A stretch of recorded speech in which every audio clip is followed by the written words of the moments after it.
Greetings, everyone. So I have found that in my lightsaber unboxing video, a lot of people commented on how much they enjoyed my reading Shadows of the Empire. And so I thought that perhaps I would read a little bit more to you.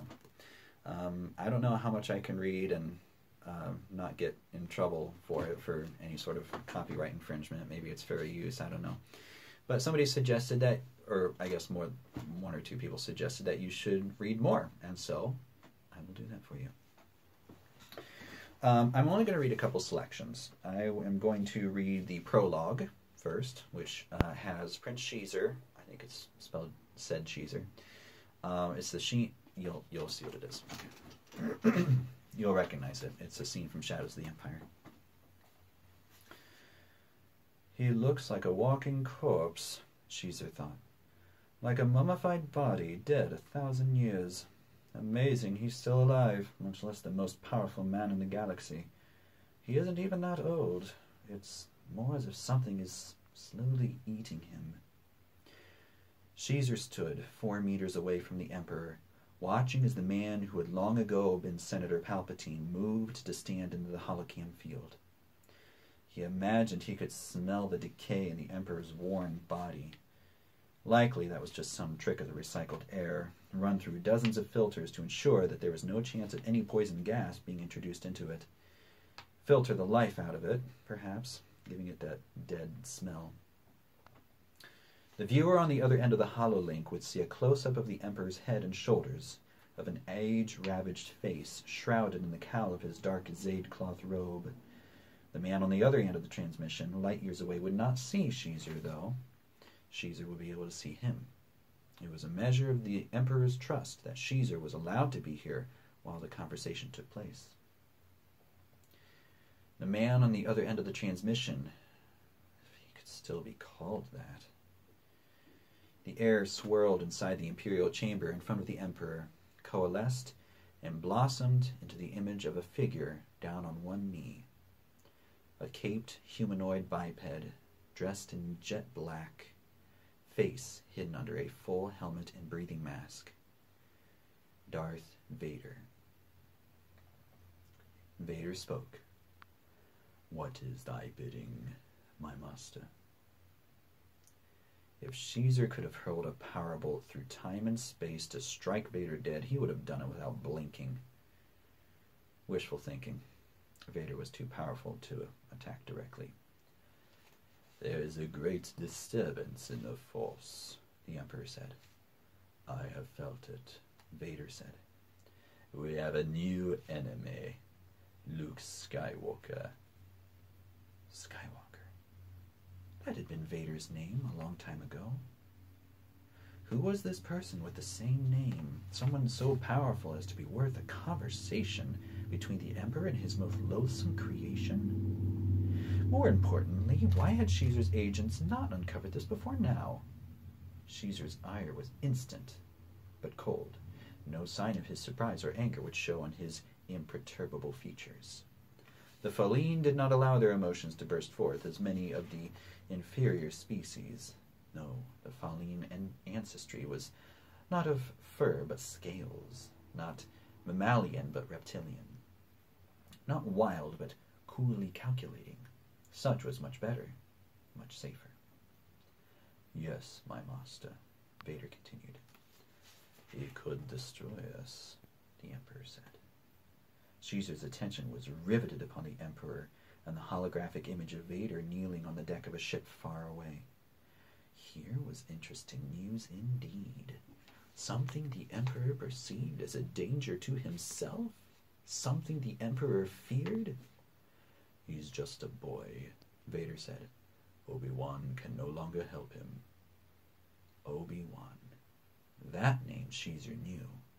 He was among the last of the Jedi Knights, a general, but he'd been dead for decades, hadn't he? Apparently, Xizor's information was wrong if Obi-Wan had been helping someone who was still a boy. His agents were going to be sorry. Even as Xizor took in the distant image of Vader and the nearness of the Emperor, Even as he was aware of the luxury of the Emperor's private and protected chamber at the core of the giant pyramidal palace, he was also able to make a mental note to himself. Somebody's head would roll for the failure to make him aware of all this. Knowledge was power. Lack of knowledge was weakness.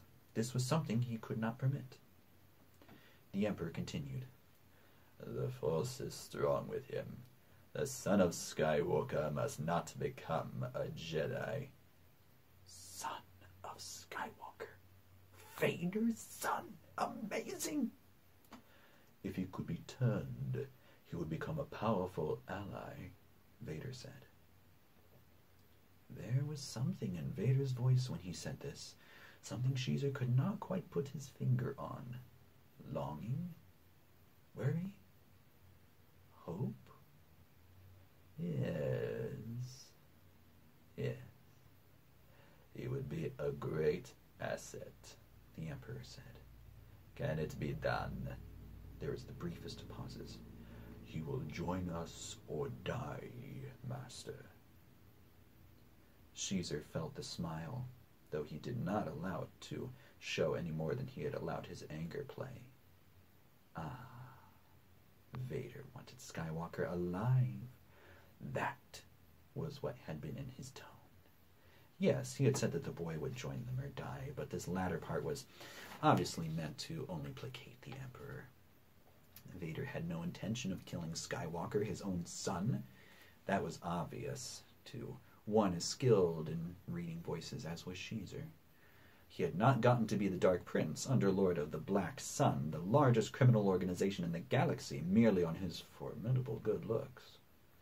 Xizor didn't truly understand the force that sustained the Emperor and made him and Vader so powerful, save to know that it certainly worked somehow. But he did know that it was something the extinct Jedi had supposedly mastered.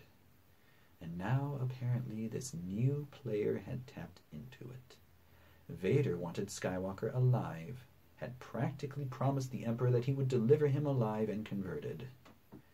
This was most interesting. Most interesting indeed. The Emperor finished his communication and turned back to face him. Now, where were we, Prince Xizor? The Dark Prince smiled. He would attend to the business at hand, but he would not forget the name of Luke Skywalker.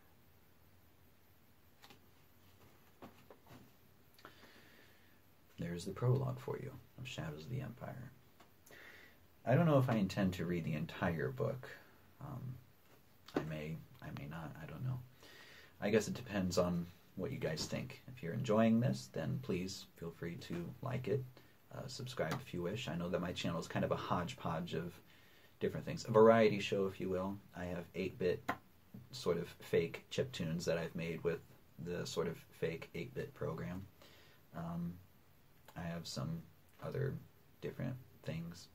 So if you like this, then please like it and subscribe it. I do plan at least on doing one more.